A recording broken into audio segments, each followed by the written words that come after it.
Is it just me, or does every single holiday revolve around food?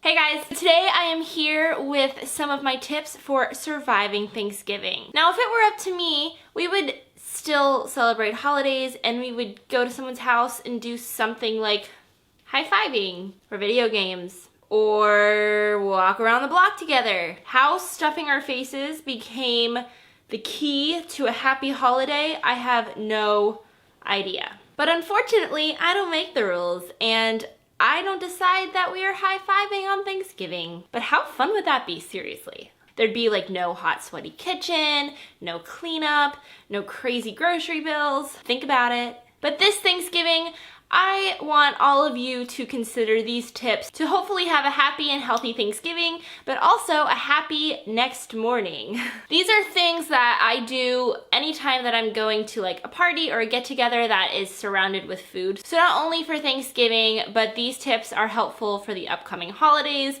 and any time of year. If you're like going to a birthday party or whatever, you can keep these in your back pocket or in your arsenal and maybe rub off on the people around you.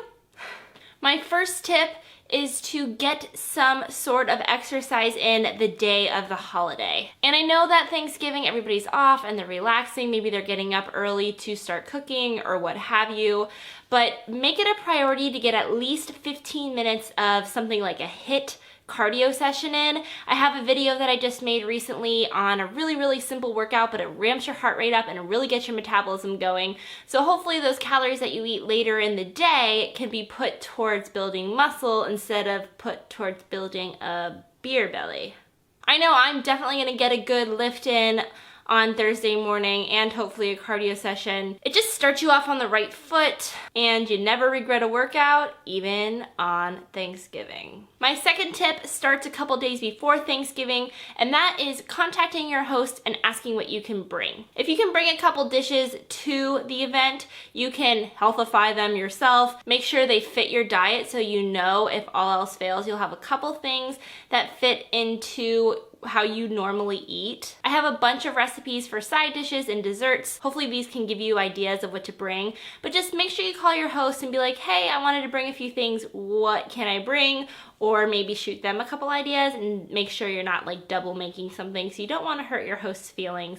But for example, I always bring my crustless pumpkin pie to Thanksgiving or Christmas. I bring it to like every event because then I know that there's a dessert I can eat, so I don't look like a complete weirdo after dinner. I can still have a little bit of dessert, and it's also gluten-free, so I know that there's a couple people in my family that are gluten-free, and it gives them something that they can eat also. So you're not only helping yourself, but you're helping others. And then when it comes to side dishes, if you want to bring like a vegetable, I think shredded Brussels sprouts are a really cool thing to bring. They're a little bit different. They're not usually on everybody's list, so you're not like stepping on the green bean casserole or putting down the cream spinach or what have you. You're bringing something that's completely separate from the normal menu that people can try. They can try something new. Maybe they'll like it. You never know. My third tip is to make sure that you stay super hydrated. Start hydrating a couple days before the holiday and then all day throughout the holiday. My goal is to drink a gallon of water before I even walk into Thanksgiving dinner, because then I know I'm eating because I'm hungry, not because I'm thirsty. This is a really simple one, but when you're running around all day and trying to get all the preparations done for a big dinner, you forget to do something simple like drink a lot of water. So if you drink lots of water, not only do you hydrate, but you fill up your stomach so that you're not like dying to eat when the food comes out. My fourth tip, and this is more for the ladies and it sounds super bizarre, but it totally works for me, is to wear tight-fitting clothing. If you wear something a little bit tighter, form-fitting, you are not going to want to be super bloated or super full because you will be super uncomfortable in your clothing. So it is kind of like a built-in gauge if you wear something like a tight black dress. Because once you're full, you'll stop eating because you're not going to want a food baby. My next tip is to eat super healthy all day long leading up to Thanksgiving dinner. So you don't want to like starve yourself and then get to Thanksgiving dinner and just chow down.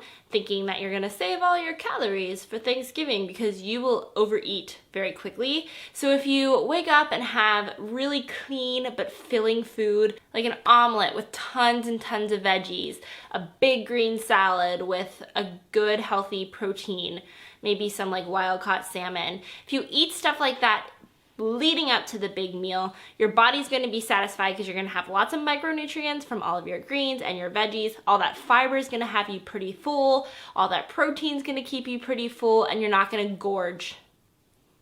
Hopefully you're not going to gorge at dinner. My next tip is to be realistic and know that you're probably going to splurge a little. Don't go into Thanksgiving thinking you're high and mighty and you can say no to every dessert and every side dish. And the sweet potatoes and the dark meat turkey and pumpkin pie and whipped cream and cookies. What I do is I give myself one splurge. I try to fill up my plate with everything that is healthy that is put out for Thanksgiving to the best of my ability, and then I let myself have one thing. So whether that thing is a piece of pie that I normally wouldn't eat, a scoop of ice cream, the sweet potato casserole with brown sugar all over it, whatever that thing is, I just know going in that I am allowed to have one serving of a splurge food, so then you don't feel like super limited. You can actually enjoy that treat without feeling guilty. Because at the end of the day, guys, it is a holiday and you still want to enjoy yourself. My next tip is to help out in the kitchen. If you're going to someone's house, try to get there early, help cook.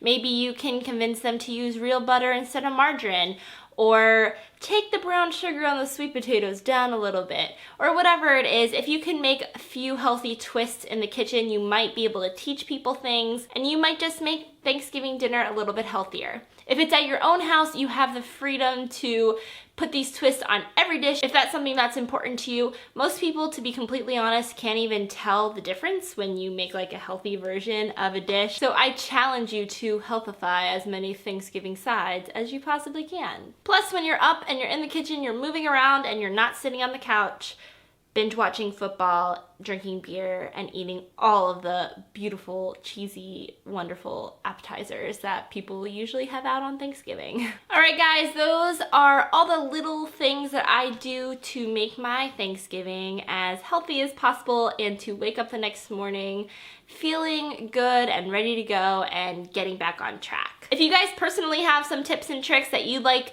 other people to see in addition to mine, please leave them in the comments below so that we can all share our brilliant ideas, because I know you guys are smart. And if you like this video, please give it a thumbs up. I wish you all a very happy and safe Thanksgiving, and I'll see you in the next one. Thanks so much for watching. Bye.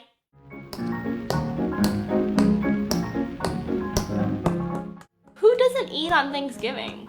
A turkey, because he's already stuffed. Why can't you take a turkey to church? Because he has foul language. Who was the leader of the Thanksgiving band? The turkey, because he had the drumsticks. Which side of the turkey has the most feathers? The outside. What's the key to the perfect Thanksgiving? The turkey.